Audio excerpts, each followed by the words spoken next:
Lesson 5, Solve Markup and Markdown Problems. In this lesson, our goal will be to solve problems involving percent markup and markdown. Take a look at your Solve and Discuss It question.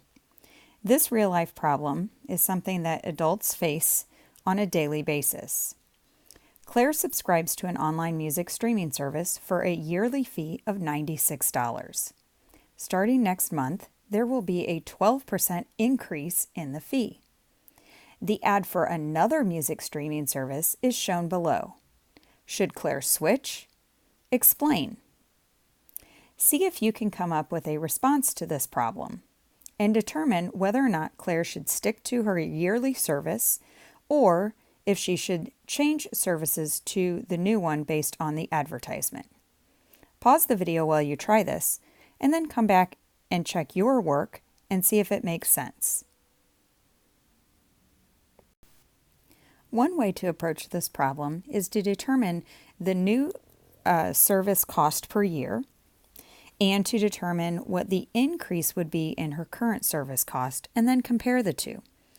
With Claire's current service, she is already paying $96 per year, and a 12% increase will mean that she has to pay an extra $11.52 per year for a total cost of $107.52 per year. However, the new streaming service is $8.75 per month times 12 months makes an annual cost of $105 per year. So if Claire's trying to save money, she should switch to the new plan and save $2.52 per year. Now let's look at example 1. Our essential question for this lesson asks, how are the concepts of percent markup and percent markdown related to the percent equation? Example 1 is going to ask us to investigate finding the percent markup. Marty buys plain cell phone cases and then decorates them to resell online at a higher price. What is the percent markup on each phone case? Well, one thing that we need to do is understand what it means to be a markup. A markup is the amount of increase from the cost of an item to its selling price. The markup as a percent increase from the original cost is the percent markup. Now, this is something that retailers do every single day. They have to make a profit. They have to pay their bills. They have to pay their employees. They have to pay to get the products in the store. And in order for a business to make money, they have to mark up the price of each item that they sell. Now, the markup amount is different for different kinds of products and different kinds of businesses. In this case, we're looking at Marty and his independent business where he sells phone cases. So Marty pays $7.20 for these phone cases. That is the original cost.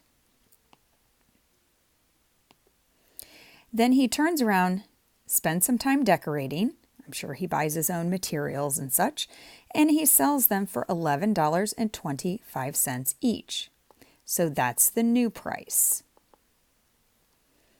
So in step 1, they ask us to look at this from the standpoint like we did in the last lesson where we looked for percent change. So 100% represents the original cost. That's what Marty paid for those items, the $7.20. Now, the blue bar represents the new price. And that new price in this case includes a markup amount. The markup amount is $4.05. In this problem, that represents the part. Remember, the original cost represents the whole.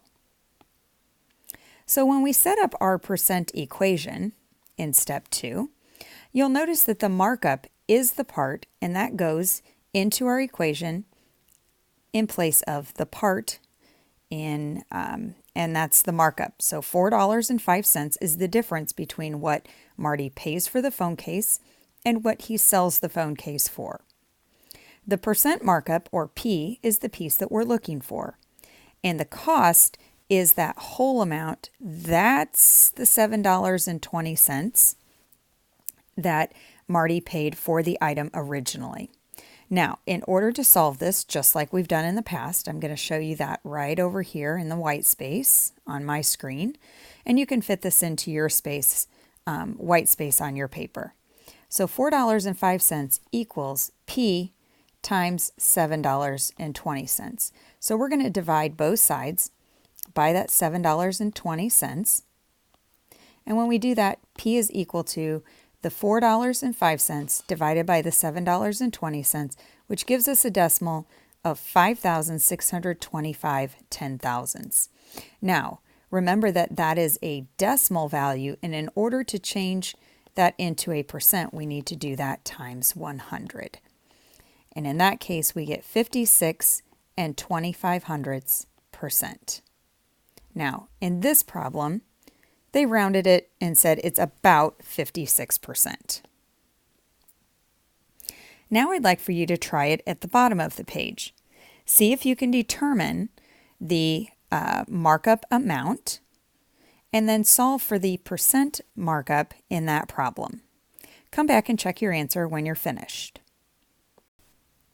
For this problem, the markup amount is $165. Remember, that's the difference between the original cost of the item, which was $300, and what the phone sold for, which was $465.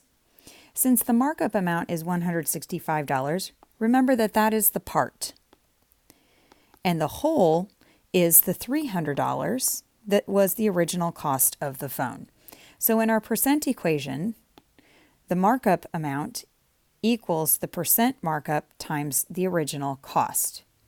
So 165 equals P times 300. And then you'll see here that I solve that and put the decimal in that first box. And in order to get it to a percent, we have to multiply by 100. And we get 55% markup on that phone.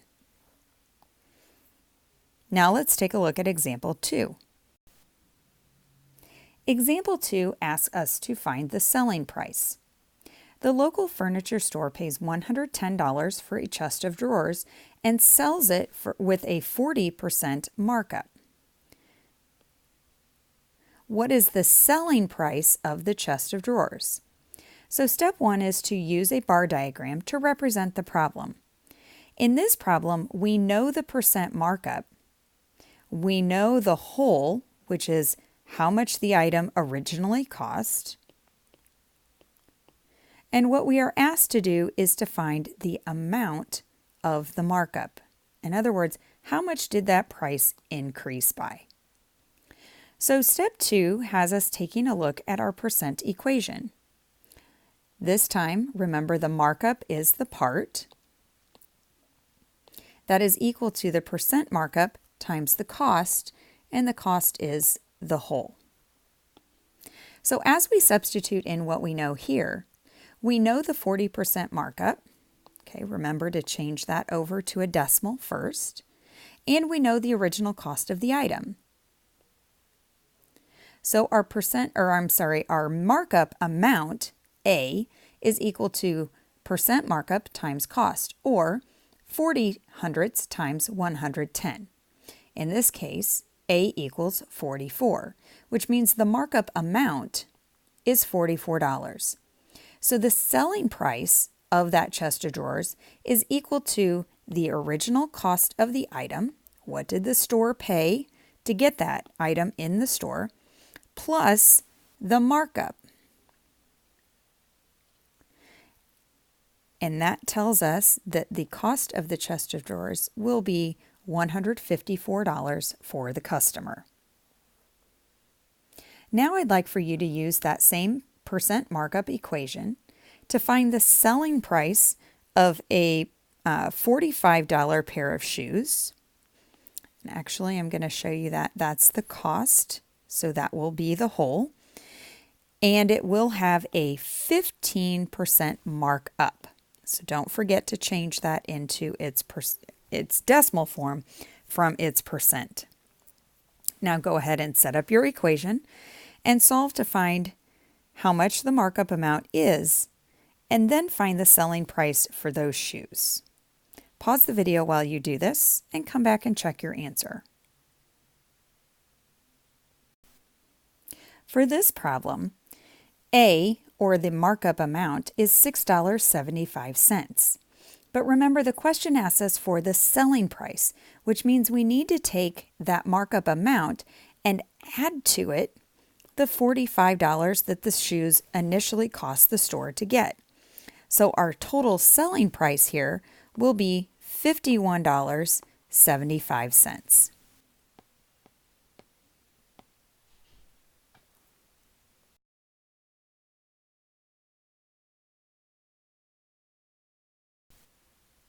Example 3.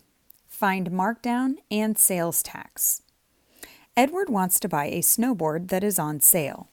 If the sales tax in Edward's state is 7 5/10%, how much will he pay for the snowboard? Now you'll notice that we have a sticker on the snowboard that tells us about its original cost and the sale amount that we are taking off of that cost. Then we also know from the problem that Edward has to pay 7 5/10 sales tax. So the markdown is actually a decrease, just like it sounds, and it's from the original price of an item to a sale price. The markdown as a percent decrease of the original price is what we call the percent markdown. Now you'll notice here that this equation again looks very similar to our percent equation that we're used to finding. The markdown amount is what we call the part, and the original price is what we call the whole.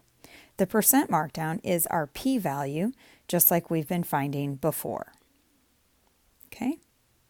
So in this equation, step 1, we know the original price of the snowboard was $180, and we know that it's on sale for 30% off.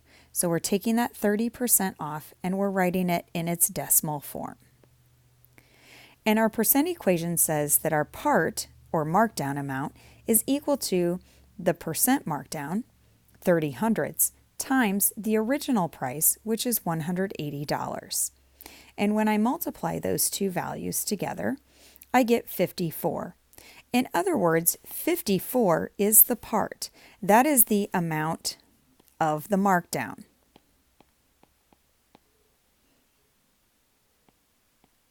In other words, that's the 30% that we get to take off of the original price, which means the sale price of that snowboard is $180, take away 54, or $126.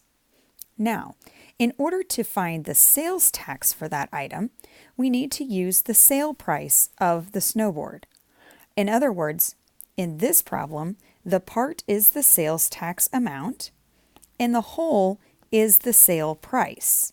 That's how much we're going to be paying for the snowboard. So the sales tax is the piece that we're looking for. The percent, remember, was 7 5/10%, which is equal to the decimal 75 thousandths. So here's that decimal there, and here's the original sale price of that snowboard. So in this problem, the $9.45 is the sales tax amount. To find the final cost of the snowboard, we have to add the sales tax to the sale price, which was $126, and we get a final cost of $135.45 for the snowboard. Now that price includes our discount of 30% off, and it includes adding in the sales tax amount of $9.45. Now let's look at the try it question at the bottom of the page. The try it asks us to find the percent markdown for an $80 jacket that is on sale for $48. Well, the first thing that we need to do is go back and examine our percent equation. Our percent equation, remember, says part equals percent times whole. The part is the part that is the markdown amount. In this case, we don't know that without first subtracting the $80 minus the $48 to figure out by what number was that price decreased. So first find $80 minus $48 to find the markdown amount. So the markdown amount on that jacket is $32. That's the part that we need to substitute into our equation.